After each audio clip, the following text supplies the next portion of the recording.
දවසක් මං යාළුවොත් එක්ක සෙල්ලම් කර කර ඉන්න වෙලේ රණ්ඩුවක් ඇති වුණා. ඒ වෙලාවේ මගේ තාත්තා රණ්ඩුව දැකලා මාව එක්කන් ගිහින් හොඳටම ගැව්වා. මට ඒ වෙලාවේ ලොකු වෛරයක් වගේම ලැජ්ජාවක් ඇති වුණා. තවත් දවසක් පාඩම් කරේ නැහැ කියලා හොඳටම බැනුම් ඇහුවා. ඒ වෙලාවේ බැනුම් ආපු නිසාම අකමැත්තෙන් උනත් පාඩම් කරන්න පටන් ගත්තා.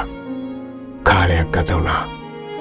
අපි විභාග හොඳට පාස් වෙලා ජොබ් කරන්න පටන් ගත්ත හින්දා තාත්තා ගැන හොයලා බලන්න වෙලාවක් තිබ්බෙම නැහැ.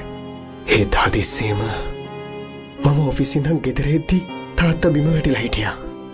ඒ වෙලාවෙම හොස්පිටල් ගෙනිච්චාම තමයි දැනගත්තේ හાર્ට් ඇටැක් එකක් ඇවිත් කියලා. මට මේ ලෝකෙම නැති වුණා වගේ දැනුණා. ඒ වෙද්දි මං ගොඩක් පරක්කුයි. මම මේ තැනට එන්න තාත්තා කරපු දේවල් මට එන්නම මතක් වෙන්න පටන් ගත්තා. තාත්තේ මට සමා වෙන්න.